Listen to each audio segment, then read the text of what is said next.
और एक चीज़ याद रखना बेटा, जो मेहनत करता है ना उसकी कभी हार नहीं होती। और आप ये मानकर चलिए, हम इन रूल्स को फॉलो करेंगे और मेहनत करेंगे और इसी बार नीट को फोड़ कर दिखाएंगे। ठीक है। Hello students, welcome back to NEET exam crack. और आज मैं बच्चों आपके लिए लेकर आई हूँ एक बहुत ही ज़्यादा रिक्वेस्टेड वीडियो, जिसमें मैं आपके साथ डिस्कस करने वाली हूँ 10 रूल्स टू क्रैक नीट। तो ये जो 2021 का पेपर दे रहे हैं बच्चे, वो भी इसको फॉलो कर सकते हैं, और जो बच्चे 2022 में ये नीट का एग्जाम देंगे वो भी इन रूल्स को फॉलो कर सकते हैं। These are the golden rules, जिनको आप अगर फॉलो करेंगे थॉरोली, ठीक है, बाय हार्ट अगर आप इनको फॉलो करेंगे, तो बेटा नीट में कोई भी आपका सिलेक्शन होने से नहीं रोक सकता। ठीक है। तो आप सबको पता होगा कि जो मेहनत करते हैं उनकी कभी हार नहीं होती है ना। तो पहले हमें मेहनत तो करनी पड़ेगी बेटा, और मेहनत कैसे करनी है वो भी हमें पता होना चाहिए। तो आज मैं आपके साथ डिस्कस करने वाली हूँ 10 रूल्स, इंपॉर्टेंट रूल्स जो आपको जरूर फॉलो करने हैं, okay, to get selection in MBBS। Okay. तो सबसे पहला जो रूल है उसकी बात करते हैं, वो ये कि आप अपने सोर्सेस को लिमिटेड रखिए।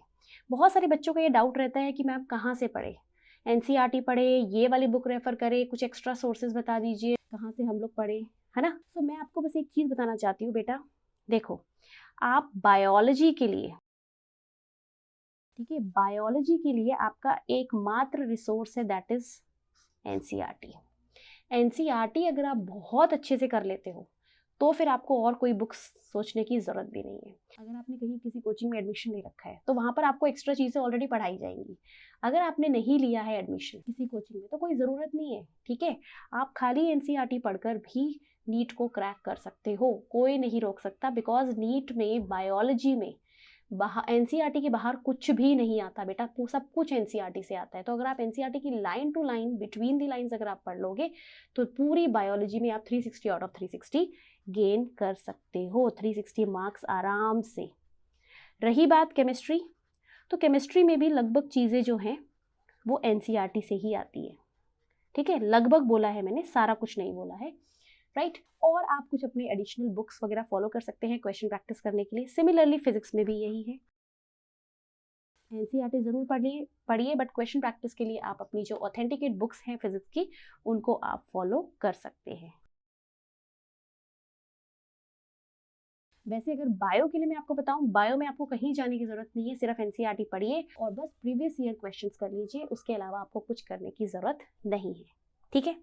नेक्स्ट हम आते हैं सेकेंड रूल। सेकेंड रूल है कि NCERT रिवीजन। अब बात आती है कितनी बार रिवाइज करें, एक बार रिवाइज करें, 2 बार, 10 बार, 15 बार, 20 बार, कितनी बार रिवाइज करना है। तो मेरा आंसर ये होगा बेटा, जितनी बार रिवाइज कर लो वो उतना ही कम है। आप जब भी NCERT रिवाइज करोगे you will get to know new things. आपको हर बार कुछ ना कुछ नया मिलेगा। ऐसा नहीं है कि बार बार हम एक ही चीज़ पढ़ रहे हैं, कुछ भी नया नहीं मिल रहा, इस तरह का नहीं है। आपको हर बार कुछ ना कुछ नई चीज़ मिलेगी, you will gain something every time. तो आप रिवीजन जितनी कर सकते हैं उतनी आप करिए। एटलीस्ट NCERT रिवीजन आपको 20 से 25 बार तो करनी है, बायो की तो कम से कम 20 to 25 टाइम्स। इससे ज़्यादा अगर हो जाए तो कोई इशू नहीं है। अब जो बच्चे नीट 2021 देने वाले हैं उनके लिए तो अभी सिर्फ 4.5 मंथ्स ही बचे हैं, 4.5 महीने बचे हैं, तो वो इतना रिवाइज नहीं कर सकते। उन्होंने कुछ रिवीजन पहले भी कर रखी होगी। ठीक है। तो आप क्या कर सकते हो, अभी भी 4.5 मंथ है, इसमें भी आप अपनी NCERT को 6 से 7 बार अच्छे से रिवाइज कर लीजिए, और ज़्यादा बार हो सकता है तो ज़्यादा बार कर लीजिए। ठीक है। पर जो बच्चे नीट 2022 देंगे वो बहुत आसानी से 20 से 25 बार NCERT के थ्रू जा सकते हैं। ठीक है। तो ये आपको याद रखना है, NCERT रिवीजन इज मस्ट। अगर आप NCERT रिवीजन करते हो तो कोई आपका सिलेक्शन नहीं रोक सकता, बट वो होना चाहिए फिर अच्छे तरीके से। ऐसा नहीं बस NCERT पढ़े जा रहे हो और दिमाग में कुछ जा नहीं रहा आपके, है ना। तो इस तरह की चीज़ नहीं होनी चाहिए। You have to learn it by heart. बहुत मेहनत करनी है बेटा उसको लर्न करने में, उसको अंडरलाइन कर करके, हाईलाइट कर करके फिर पढ़िए। नेक्स्ट आते हैं प्रीवियस ईयर क्वेश्चंस। तो प्रीवियस ईयर क्वेश्चंस के अंदर बहुत सारा डाउट रहता है कि कितने प्रीवियस ईयर के हम लोग क्वेश्चंस करें। तो मैं आपको रिकमेंड करूँगी कि आप आफ्टर 2010 के बाद वाले जो क्वेश्चंस हैं वो करिए। मतलब कितना हो गया ये, लास्ट 10 ईयर्स की प्रीवियस ईयर क्वेश्चंस कर लीजिए। ठीक है। फिर बात आती है कि अब जैसे जो बच्चे नीट 2021 देने वाले हैं, अगर वो अभी से प्रिपरेशन स्टार्ट कर रहे हैं तो उनके पास तो इतना टाइम नहीं है कि वो लास्ट 10 ईयर्स की प्रीवियस ईयर क्वेश्चंस करें। तो बेटा आप आफ्टर 2013 के बाद वाले क्वेश्चंस कर सकते हैं, बिकॉज 2010 से पहले के तो आपको करने की ज़रूरत ही नहीं है। बिफोर 2010 तो आप बिल्कुल मत करिए। ठीक है, आप 2010 से पहले के बिल्कुल नहीं करेंगे, आपको करने 2010 के बाद के, और जिनके पास टाइम कम है जो इसी बार नीट 2021 दे रहे हैं वो 2013 के बाद वाले क्वेश्चंस कर सकते हैं, उसमें सारी चीज़ें आपकी कवर हो जाएगी।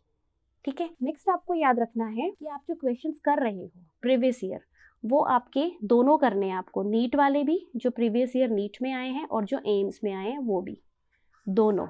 ठीक है, सो नीट के प्रीवियस ईयर क्वेश्चंस भी करिए और एम्स के प्रीवियस ईयर क्वेश्चंस भी करिए, बिकॉज अब एम्स भी नीट में ही आ गया है ना, एम्स का अलग से पेपर होता नहीं है, तो एम्स के क्वेश्चंस भी चांसेस हैं कि वो भी आ सकते हैं, वो भी रिपीट हो सकते हैं एग्जाम्स में। ठीक है, नेक्स्ट आते हैं, very very important rule is that you have to make a balance between your subjects. अब इसका क्या मतलब है? इसका मतलब ये है कि आपके पास 3 सब्जेक्ट है, फिजिक्स, केमिस्ट्री एंड बायोलॉजी। आपको ये भूलना नहीं है, थ्रू आउट योर प्रिपरेशन आपको ये चीज़ भूलनी नहीं है कि आप फिजिक्स भी पढ़ना है, आपको केमिस्ट्री भी पढ़ना है, बायोलॉजी भी पढ़ना है। ऐसा नहीं है कि मेरा इंटरेस्ट सिर्फ फिजिक्स में है, मैं केमिस्ट्री छोड़ दिया, मैंने बायोलॉजी छोड़ दिया, ऐसा नहीं करना है। ऐसे करने से नीट का सिलेक्शन नहीं होगा, आपको अपने इंटरेस्ट के अकॉर्डिंग नहीं जाना है। हाँ, आप इतना कर सकते हो कि जिस चीज़ में आपका इंटरेस्ट है आप उसमें टाइम थोड़ा ज़्यादा लगा सकते हो, मेहनत कर सकते हो, पर जो सब्जेक्ट में आपका इंटरेस्ट नहीं है उनको भी आपको पढ़ना है बेटा, क्योंकि सिलेक्शन उनसे भी होगा। पेपर जो है उसमें सभी तरह के क्वेश्चंस आते हैं, फिजिक्स के भी, केमिस्ट्री के भी, बायो के भी। So you have to make a balance between all the subjects, तीनों सब्जेक्ट्स के बीच में आपको बैलेंस बनाना है। साथ साथ में you have to make a balance between theory portion and question practice वाले पार्ट में। क्वेश्चन प्रैक्टिस, ऐसा नहीं करना है कि बस खाली थियरी पढ़े जा रहे हो, क्वेश्चन गए पता ही नहीं कहाँ है क्वेश्चंस, क्या होते हैं क्वेश्चंस। ठीक है, तो ऐसा नहीं करना है, आपको थियरी भी पढ़िए और साथ साथ उसके क्वेश्चंस भी लगाइए, क्वेश्चन प्रैक्टिस भी करिए। ठीक है, और ऐसा भी ना हो कि खाली क्वेश्चंस करे जा रहे हो, थ्योरी का आता पता ही नहीं है कहाँ है, कहाँ सर है, कहाँ पैर है, कुछ आइडिया ही नहीं है। तो इस तरह का नहीं करना है। You have to make a balance between all your subjects as well as with the theory portion and with the question practice portion. ठीक है, तो ये तो हो गए 4 रूल्स। नेक्स्ट रूल्स की बात करते हैं। नेक्स्ट रूल है क्वेश्चन प्रैक्टिस, है ना, ये आ ही गया जो हमने अभी पीछे बात करी थी, वही रूल है ये क्वेश्चन प्रैक्टिस। क्वेश्चन प्रैक्टिस का मतलब है, अब आप OMR शीट ले लो बेटा। पहली बात तो जब भी आप कोई क्वेश्चन प्रैक्टिस कर रहे हो OMR शीट में करा करो। पता है क्या होता है, बच्चे ना पढ़ लेते हैं, प्रिपरेशन कर लेते हैं, सब कुछ कर लेते हैं, बट OMR शीट में फिलिंग करते टाइम उनके हाथ कांपने लग जाते हैं।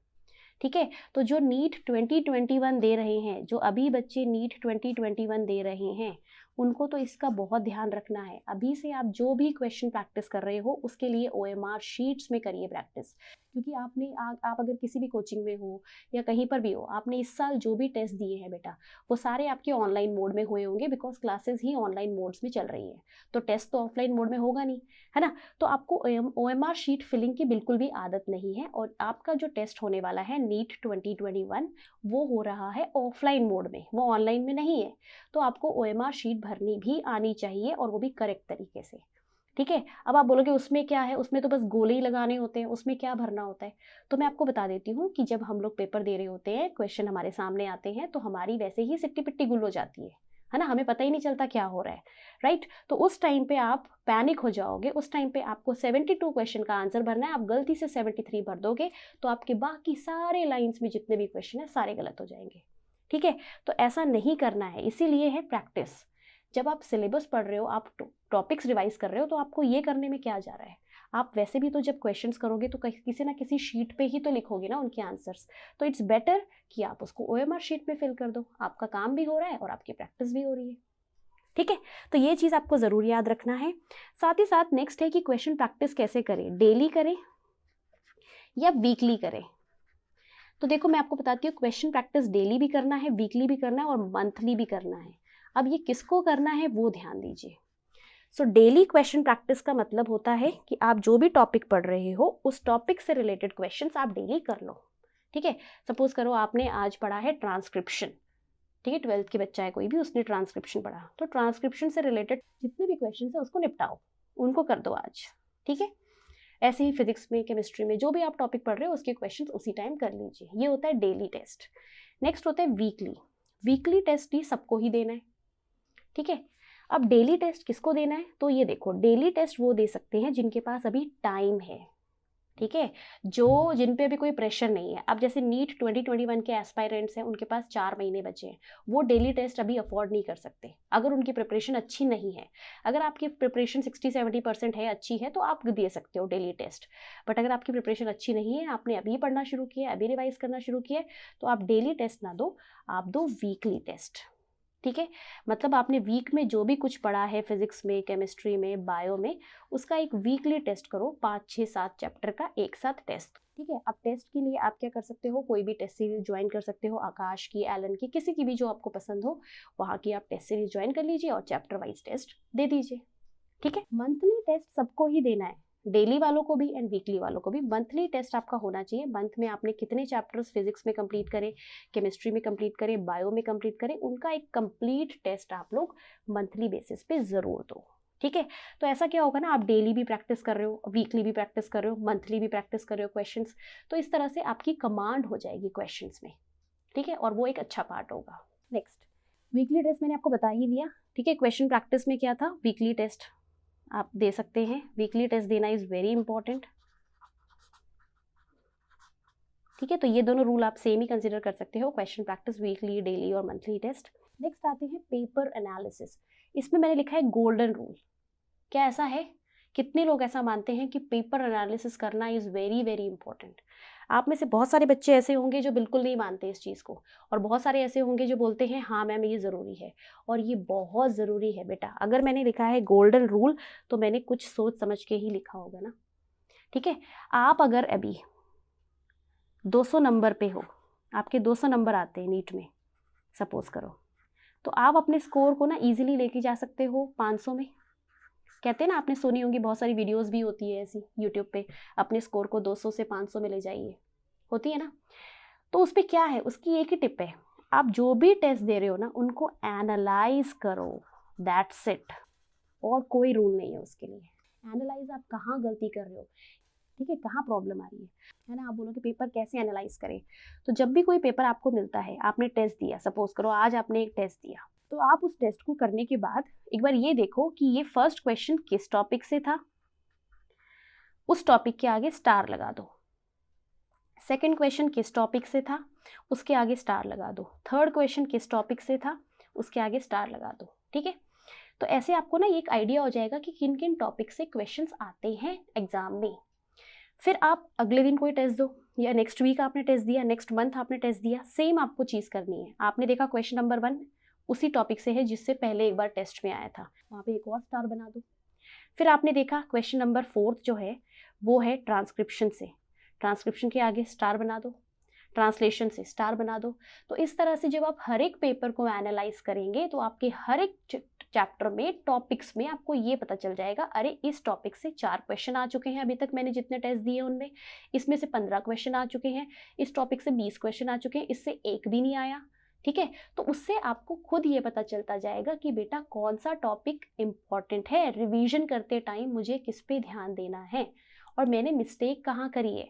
क्वेश्चन में आपने सपोज करो 5th क्वेश्चन आया ट्रांसलेशन से, वो आपको आता नहीं था, वो आपका गलत हो गया, तो आप ट्रांसलेशन में स्टार बना के रखिए। अगली बार जब आप रिवाइज करोगे ना तो आप ट्रांसलेशन को हल्के में नहीं लोगे, फिर आप ट्रांसलेशन को बहुत अच्छे से रिवाइज करोगे और ये देखोगे मैंने ये पढ़ा था, ये गलती हुई, ये कैसे हुई। तो पेपर एनालिसिस ही वो एक चीज़ है जो आपको 200 से 500 या 500 प्लस लेके जा सकती है, और कोई तरीका नहीं है। रिवीजन ज़रूरी है, रिवीजन आप कितना कर लो, अगर आप पेपर एनालाइज नहीं कर रहे ना तो आप रिवीजन का भी कोई फ़ायदा नहीं है। नेक्स्ट आते हैं कंसिस्टेंसी मेंटेन करिए। यस, ये तो आपको पता है, ये बहुत ज़्यादा ज़रूरी है।